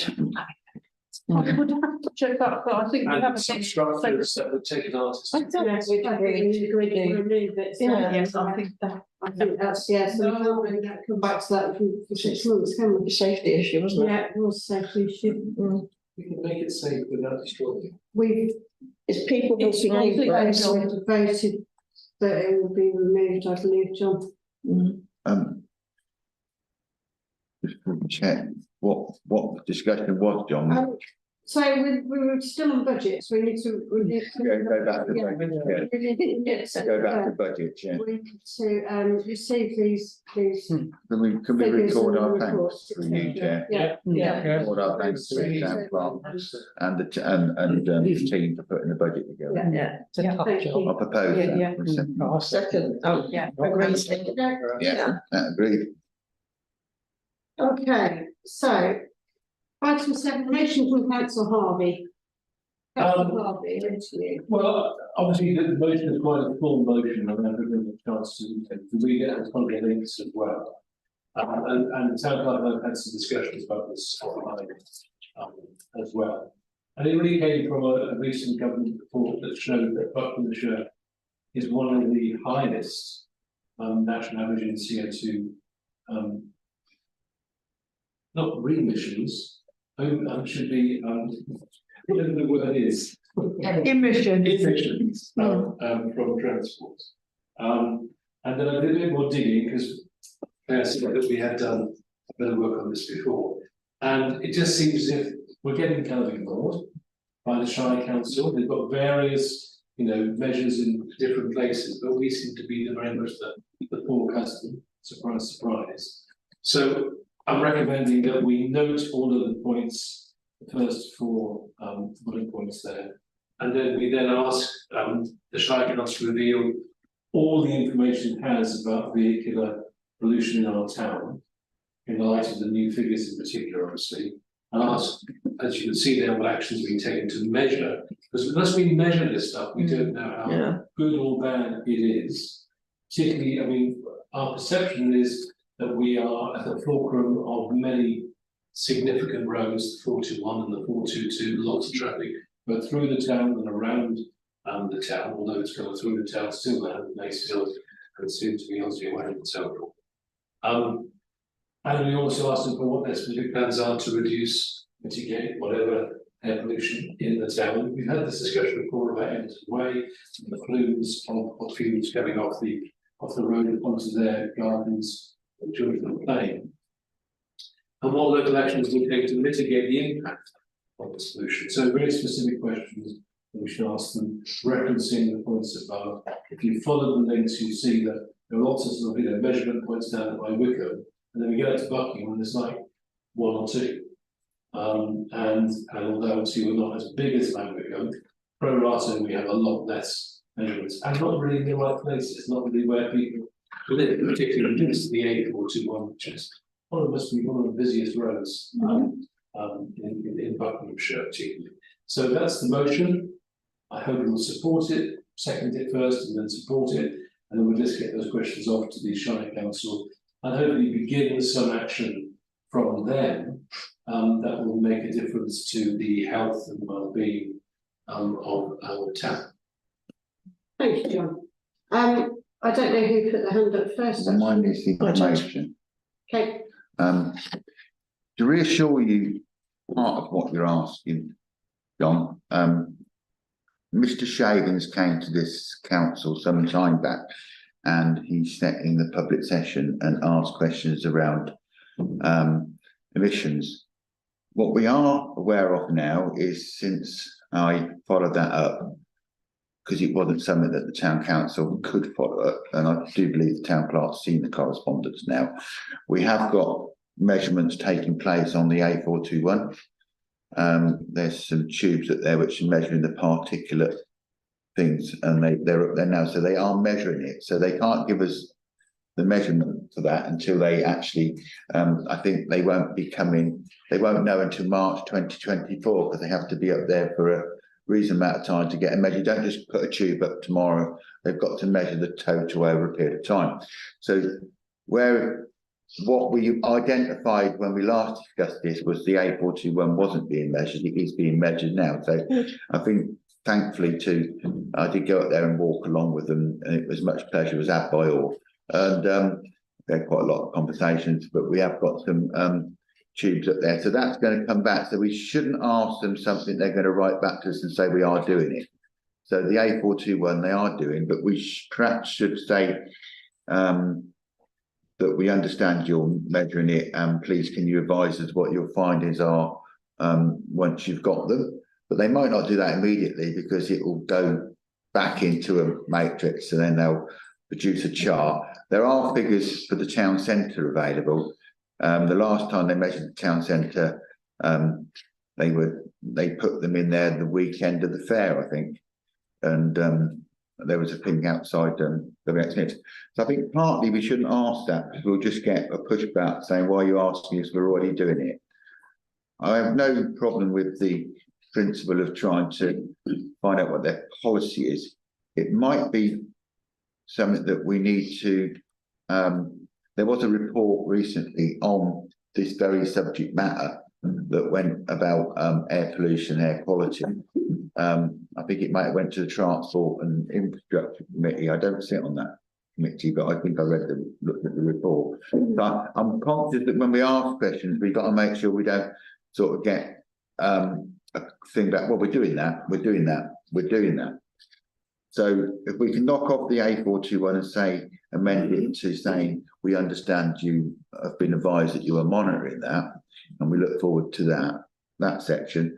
The air quality bit, John, what they're doing in informal committees, they'll actually come back and say, we've got published a report, which I think went to the previous Transport Select Committee. So they'll come back and say, we published a report. And that, I'm trying to put us on the right foot.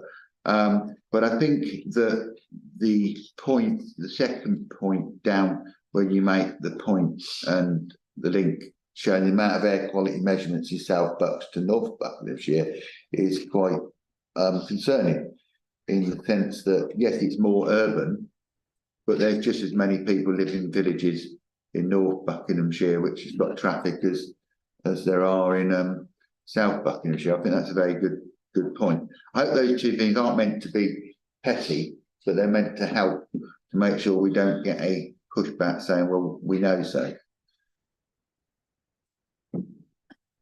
John, yeah. Well, I mean, it's good to hear that, Councillor Suttree, but we at the Town Council have had no notification of that until through your good offices now.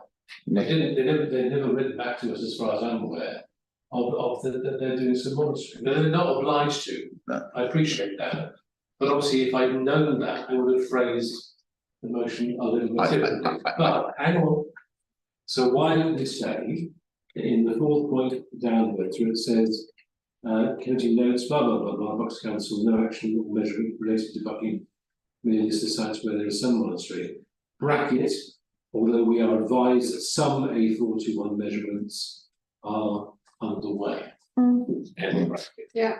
So we just put that in to acknowledge what's going on, what you just informed us tonight for the first. I only got the email on the 14th. Okay, I know, but let's add that line into the motion.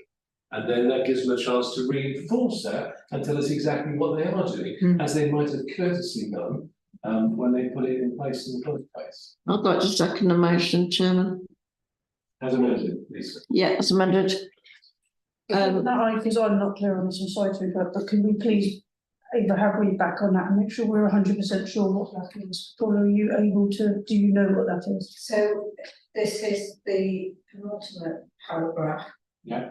Penultimate bullet point, is that correct? Yeah. And it's the committee notes that 2023 Air Quality Annual Status Report from Bucks Council features no action or measurements related to Buckingham brackets, although we are advised that some measurements are underway. Well, you're just to delete many of list of sites. Well, that's when you said put it, I'm quite happy to put it at the end of it. I would have thought it would have been better to have done it in the final paragraph, because that is that's the summary, isn't it? The penultimate one is it's relating to a report that has been published. It's still actually correct. And yeah, so there is nothing related to Buckingham in that report. I would have said, instead of saying what action is being taken to measure road source pollution in Buckingham, especially areas near the main roads, and list the roads, and then add, although we understand that there is currently some monitoring taking place. Yeah. Yeah. Yeah, so. Yeah, that makes sense. Thank you. Right, so so the point I was going to make is not only the main roads, but particularly outside of schools. In the summertime, when we've got our windows open and we've got parents sitting there with their aircon going, but also in the winter, when our windows are not quite so proof, like windproof as they should be, parents are sitting outside with their cars on, keeping themselves warm. So particularly outside the schools, there is a massive problem with air quality. Good point. Right, so that's all right with you, John. Yeah. I believe most schools do request that parents don't sit there with their actually, I think it's highway code. You're not supposed to do it, are you? Well, you're not supposed to park on a junction either, but they do that. I've got video evidence of that. There's a lot of things they shouldn't do. Margaret. Yeah, just on that particular note, I have long proposed that we look for no idle zones outside all of the schools in Buckingham. Yeah. And I think it's something maybe for a future agenda to work with the schools to create those no idle zones. Yeah, lovely. I've got Robin and I'll come back to John. Yeah, thank you. I will. I think I've made the wording available so that when we write to them, I think because so historically the correspondence on this dates back, John, to May. When we first discussed this in May, so it was took till now, and I bet there's good reason why the officer didn't respond to me till. But we have got that. I've been the town clerk's got that information to make sure that we actually put in the letter to make sure we don't wrong foot ourselves. But I am really keen that if that's the idling thing that Margaret mentions is a really good point about idling outside schools. And if Margaret puts that on the agenda, I think she'll get quite a lot of support about that, because it's sometimes the obvious, but we don't use the correct word around it, and it is idling outside school, isn't it? And I look forward to that. But no problem with the motion, just that it might, just the last comment on it, that it might be worth studying the transport and think it's always the Environment and Climate Change Committee to see what they're actually doing on this and look back, John. I think there was a report, just for your own information. I think it's probably like a future report. This is what we're doing. It could be we need to return to this once we get the response. There is something in there. It wasn't something I'd got to read, so I didn't read it. Apologise. John. I mean, I'm happy to trust the town clerk, once we pass this motion, to send it on with some wraparound comments relating to what Councillor Churchby's just mentioned to sugar the pill a little bit, so they don't feel too wrapped over that, because they understand what's going on. I'm sure the town then add some emollient phrasing that will do that. Back to the idling law, according to Rule 123 of the Highway Code, drivers must not leave a parked vehicle unattended with the engine running, or leave a vehicle engine running unnecessarily while the vehicle is stationed on a public road. So it is against the law. Hence the word must. So is parking, not parking on a junction, but they do that. Well, yes. So that is advisory though, actually, the should still need to stay. Just to be pedantic, it does say if unnecessary, and I'm sure that plenty of parents would say, well, I can't sit in my freezing cold car with a baby in the back when it's -3 outside. May I suggest we move to the Okay, so I agree, but I'm just saying. All the fellas we think so, yeah. Thank you. Before we go into All those in favour of the amended motion? Oh, that is everybody. Thank you. Thank you, John. Okay, so next thing is Tingewick Road Green Spaces update from the lovely LP. lovely LP. Unfortunately, it's quite a brief update. St Bromwich Field or Tingewick Road open spaces. We have, as you know, we've instructed our legal team to engage with Barrett's. As of yet, they haven't received any documentation or answers to some other questions regarding the transfer.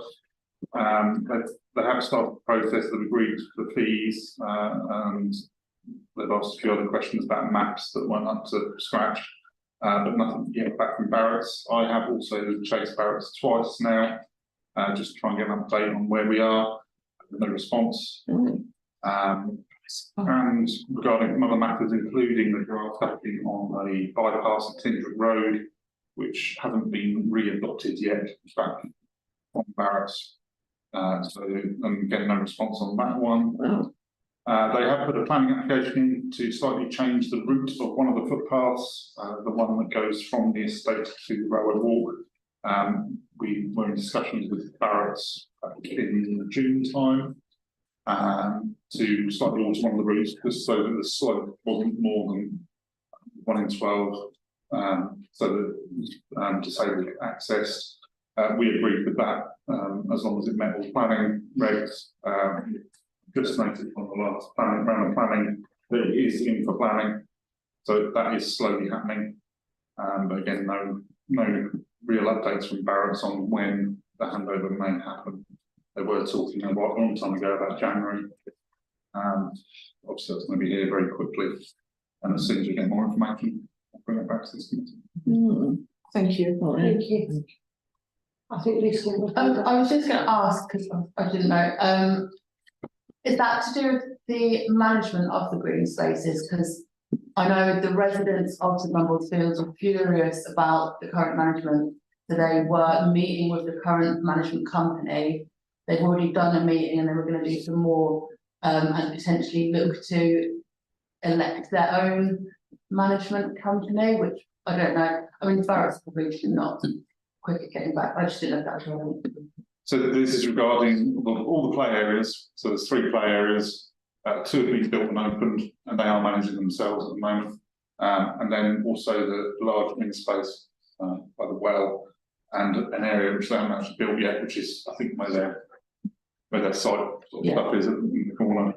So it's those large areas not within the site. So there are some small bits, I believe, within the site that we won't take on, or that we onto the estate with the attenuation pond And another open space, which actually another drainage system, I think you won't be taking that on either. And just on the footpath, Lee, I do believe they're doing some works there anyway. And it appears that the footpath, which is the penultimate one to the railway walk, which I think the one you spoke about, correct me if I'm wrong, it's going sort of like down like that, and then it's following the contours of the land and going through the gate. But I have received questions around it. And is that what's going to be put in the planning, what they're already already doing? Because it looked to me like it was going to head to the hedge at one point and didn't seem to make any sense. And if it's to do with the slope of the land, that makes sense why they're trying to not have it too steep so that people in a wheelchair run away. Yeah. That makes sense. But on to respond to Lucy's point on management companies, just so you know, Lacehill hasn't yet got to the point where they can appoint trustees of a management company trustees. That's 10 years old. So the idea that they're going to rush to appoint someone, it's got to go through a lot of legal processes before it gets there. All the planning's got to be completed, and it's quite a long. So though people might wish to do this, it hasn't. They've got people who are willing to be the trustees of the management company to deal with the management company on Lacehill, and I think that's sort of 9 or 10 years in. So these things tend to have quite a long leading, as I found out to my own personal cost. Lisa, thank you. So 2 points. It's not just for disabled access, but it'd also be for parents trying to push prams up a hill, and you've got shopping bags and all sorts. So, and also the management committee thing. A resident that we no longer have around the table, she shared, I think you got it as well, about the management management company on the estate, and they're kind of tied in quite badly. The residents, the house owners, it's not going to be a pretty sight, I think. So that's all, folks. Chair, may I just to be 100% clear, because this is not a confidential meeting, this is just a general update. Nothing has been agreed with the council taking on those green spaces. We're in negotiation with Barrett's. We're waiting for them to give something to us that our legal team can look at and decide whether or not it is appropriate. So I wouldn't want to get anybody's expectations up that we're going to take that land on from January. At the moment, the council are looking at due diligence as to whether or not it is doable. Sorry, just to... I wouldn't want Barrett's to think that we had a done deal here. We are waiting on their proposal, and once that is legal, then we can move forward. Yeah, thank you. Okay, thank you very much. Thanks, Lee. Updates from representatives on outside bodies. We've got 2 documents that Robin has shared. Maintaining trees in Buckinghamshire and the review on dementia care in Buckinghamshire.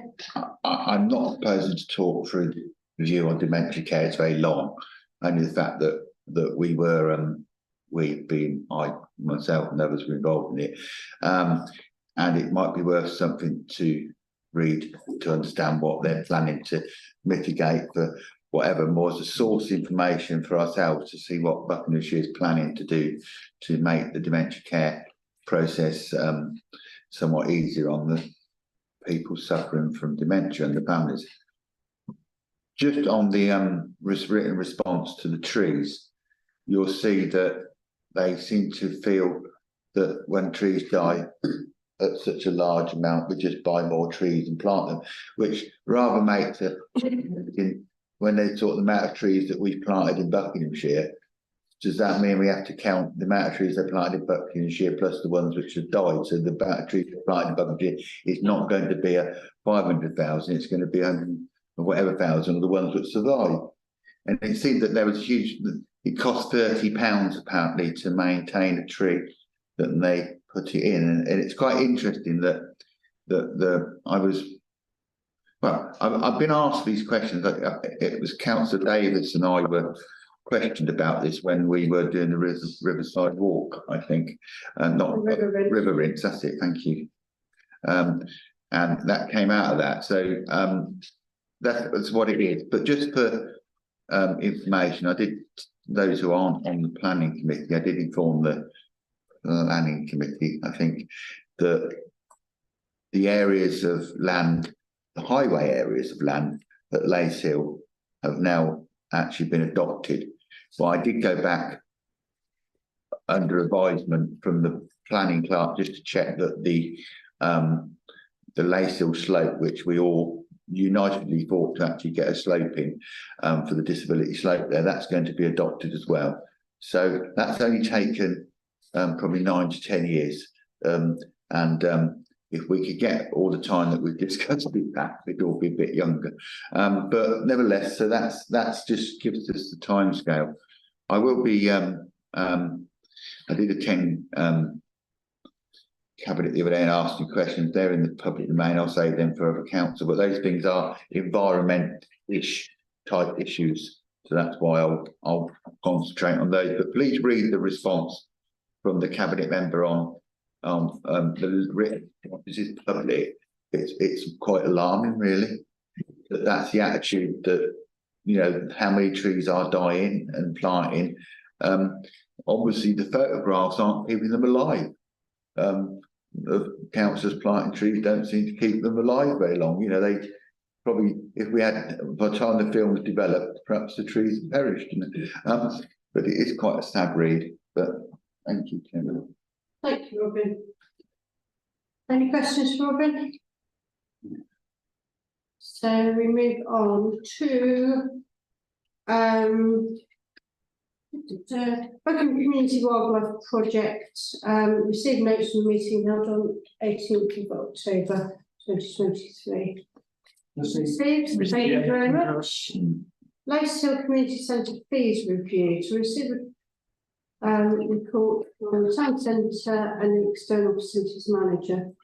Let's start on that. Yes, just briefly. We're proposing a fairly minor increase, as you can see. Places a bit more than others. It's a bit of a balancing act, really, between not putting our hirers under considerable pressure, but also making sure that we're raising our fees in line with the other costs around running the centre. It's kind of all written there in the report, really, but if anyone's got any questions for me. Robin and John? Just to say, nobody really wants to put anything up, but we know that the costs have risen to the council, and we haven't really been, those things, though they are gone up, they're still there are dearer places to hire than that. So I think they are modest. We have no other option than to try and balance the books there. And I thank you for the report with the comment that nobody really likes putting things up, but we have to sometimes. We have, sorry. I was just going to say that given the increases in the fuel costs to run the building, this is a moderate increase. I propose that we accept both recommendations. Agreed. Yeah, great. Seconded. Wave hands. We're all waving hands. Everybody is seconding. Yeah. She's agreed if she'd been in. For the next trip. Cemetery fees. Report form. Okay. You love to say that, aren't you? When do we get single? But it's, yeah, similarly, just a report on the cemetery fees uplift, following what we do most years, which is an uplift of RPI fee in September, just except for we've decided to recommend that you'll hold the transfer of deeds fee and remain the same as last year. Detailed in the report. John? I propose we accept the recommendation. Second that. Second. Yeah. All in favour? And again, that's everybody. There's no future in that. Very important. Grass cutting. Hopefully, yeah, it's just to note the report. We were asked to give some details on who cuts what around town. Through details. We've got another map, haven't we? There's lots of links to lots of maps, so there's links to all the information on the website for our stuff. But I'd also highlight that the bottom of 2.7 is Buckinghamshire Council's maps, which does detail what Buckinghamshire Council do as well, which is quite a useful link if you're looking at certain areas. Useful. Yeah, useful. I propose we know this. Yeah, noted. I have a suggestion. A suggestion. Go on. I'd like to propose that we, when we create communications, that we actually put this information. I know we put it on our website, and it will probably be on our website fine, so that when people are looking stuff up, they can actually find this stuff. Because lots of be signposted to it, so that we don't get the same questions again, which is why we had it here. Otherwise, we're not completing what we asked. And it could be that when we do an next annual town meeting, that this is something that we make available in the for that, because it is one of the questions we get asked. We've had mowing tonight, mowing tomorrow, and mowing tomorrow. That if we don't communicate this information out, with the greatest will in the world, we're not going to remember all them places and who did what and where. So we just need to make sure it's out there public. If Council Secretary is proposing that we turn this report into a web page for our website, so that people can be directed there, then I would second that proposal. Yeah, thank you, John. Communication strategy group. It's just to make it easier for people. Yeah, no, to be fair, that is a decision for CSG. Okay, all right. The composition of the webpage is very much. Well, we're at the CSG meeting on Thursday. That would require a proposal. I'll just get it on the agenda if you're happy, John. Agree. Yeah. Okay. Or rather, we might not be here. We might as well just let the CSG to do the meeting. So it was put in there in terms of reference to be responsible for the website. You know the report. No, report. Yeah. Shrub Bed Community Centre. Okay. Although previously it wasn't a report on the agenda, and there was a request from the chair that we look into the shop dog just outside here. Inquiries were made with the various different groups. At the moment they weren't interested, but an individual, Lionel Weston, came forward talking directly with the county council who own it for some plans in the spring, and we'll stay in touch with him about that. And then we'll look at it again in the future after that, if any other groups I'm interested in. So it's on our agenda, and we'll keep looking into it basically. Thank you for doing that, Lee. And the rest of the team, yeah. Robin? Yeah, I'm really pleased that someone else is looking into it, and I'm sure that the 80th anniversary of D-Day will be a good use of it.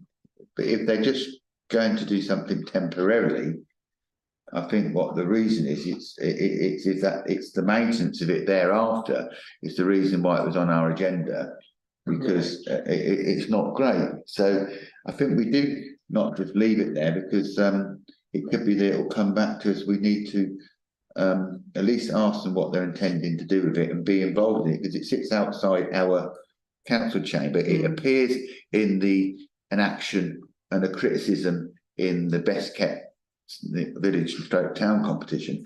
So the idea that we would just cede that to somebody to get on with it and not comment or not pay an interest, I think it's not where we ought to be. Because it is when people enter the town and get in the car park, it's one of the first areas they see.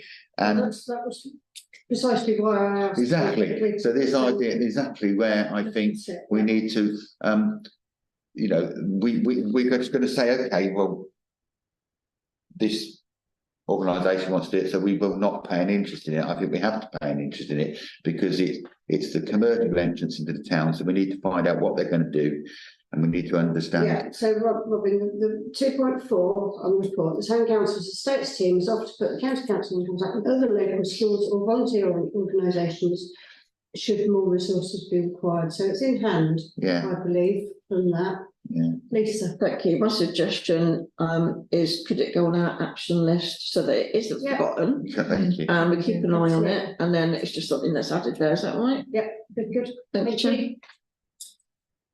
Margaret, one quick thought, First Town School might be looking for a project. Yeah. And then. That's who we're Oh, is it? Yeah, Okay. Excellent. But they're not in a position at the moment to be able to commit to anything, so therefore. Hopefully in September they'll be here. Yeah, moving the sixth form. Yeah. Point of information. Is it possible that Buckinghamshire Council actually gift us this small area outside and let us deal with it? It could be the question could be asked. Couldn't A proposal. Nothing Yeah, mentioned. well, I'll make it a proposal if you would. And Margaret seconded. There are discussions about county devolving assets, and at the moment it is almost definitely going to be a no. We have a wish list of various land and things that we would like them to devolve to us. But at the moment they are. I think I have circulated some information to you all about that. Yeah, we did. It's not really on the cards at the moment. That's what I've heard as well. Everything freehold. It could be an edible gold. That's such a shame, isn't it? It just be nice rock stuff.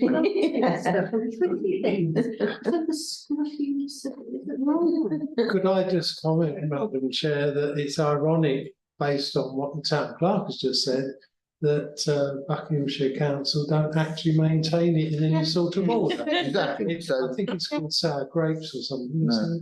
Who knows? Who knows? So thank you, Lee. I still think that we should follow through on what Anthony said, because this is a specific piece of land, which I think it's going on the action list. As after that, It's going on the action list, isn't it? Yeah, it is going on the action list. The town clerk has said that they've already asked the question. It's What I would Mr. Weston wants to do something, so that gets us through the next few months anyway. And I know that Nina has been keen to speak to First Down, and they have expressed some sort of an interest there. So it's possible that they'll take it under county's management, which saves everybody a lot of time, and still gets us what we wanted to do in the long run anyway. But if we keep it on the action list, we can keep monitoring it, and if more action is required. at the end of the day, it's not our land, and we're back to the same situation with grass cutting. You can't just go and do stuff on somebody else's land without their permission to do so, and whatever else, is it? So we can act as a vector between other organisations and the county council, perhaps, in order to get something done, but we can't actually do anything ourselves. Is that correct? Yeah. And I would also say land transfers aren't straightforward. Even a teeny tiny patch of land, if they were to do that, they would have to do searches, what's underneath it, responsibilities come with it, they would have to engage their legal team. No.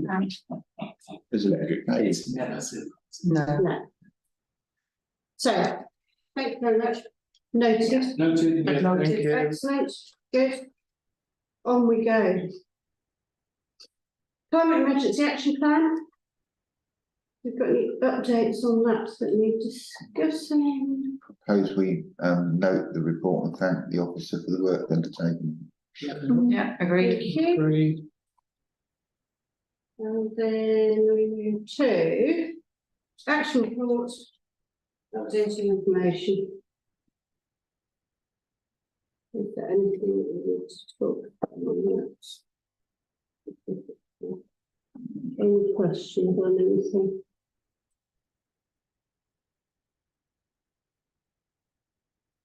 Robin? Well, we can do the press release now, can't we? We're out further, 7/23. But we didn't, that sort of sat there. I think that was because we were in further, wasn't it? The environment proposed over the current situation of the bridges, which came up tonight. Councillor Harvey secretary unanimously agreed to do a press release. Have we done it? Have we done it? Yeah. I haven't seen it. Yeah, I did. To be finalised, vote for the it, so- applicant just to be, Check, I can't remember. it says to be finalised on it. Yeah, I think Okay. you commented on it on Facebook as well. That doesn't mean, did I say anything nice? Did I say anything nice? Always, Robin, always. Well, is that the press release? I'm right, I should have to tip on the link then, I do apologise. I was only going by what's on the action. Thank you. So it said the project will need to be restarted, the Lace Hill doors, the fire exit doors. Can you remind me, Lee, why that's being restarted and not ongoing? I'll probably pick that one up. Sorry. It's all right, so, we had a meeting with a design, what's the word I'm looking for? Architect, engineer, and you know, from AB, who was going to put a plan together for us. Yeah. For one reason or another, I think that individual has now left and we're back to square one. As I reported previously to Environment, we don't have any officer time free at the moment to start pushing on this report. We've got, sorry, on this particular action. There are just too many other things that are ahead of it in review. It is on there, it will obviously be restarted as soon as we possibly can, but I simply don't have anyone to pick it up at the moment, and it will have to start again from scratch because the person who came out has left AB design and moved on without having, as far as I can tell, started anything. Wow. All right, that's my question, thank you. Shocking, brilliant. Anybody else before I take We haven't paid Robin? any money. No, it's not. Robin, The bottom two, I presume, will come off now, Linden Green Spaces, because we've established little bits of our capabilities on that, unless and the mowing responsibilities, that's going to be actioned by the communication strategy group. And the bus shelter, I did comment on that press release actually, or the Facebook post, and I did comment on that, and I was very nice in what I said. And I said, "What a lovely job we've done." But that's gone out. But yeah, it was something that the town were complaining about the state of it. So I think it's worth recording for the minutes. Thank you for the work that was done on it, because it looked a lot neater and a lot tidier than it did before. So I suppose we record our thanks for doing that work. okay. So. News releases. Got any with now?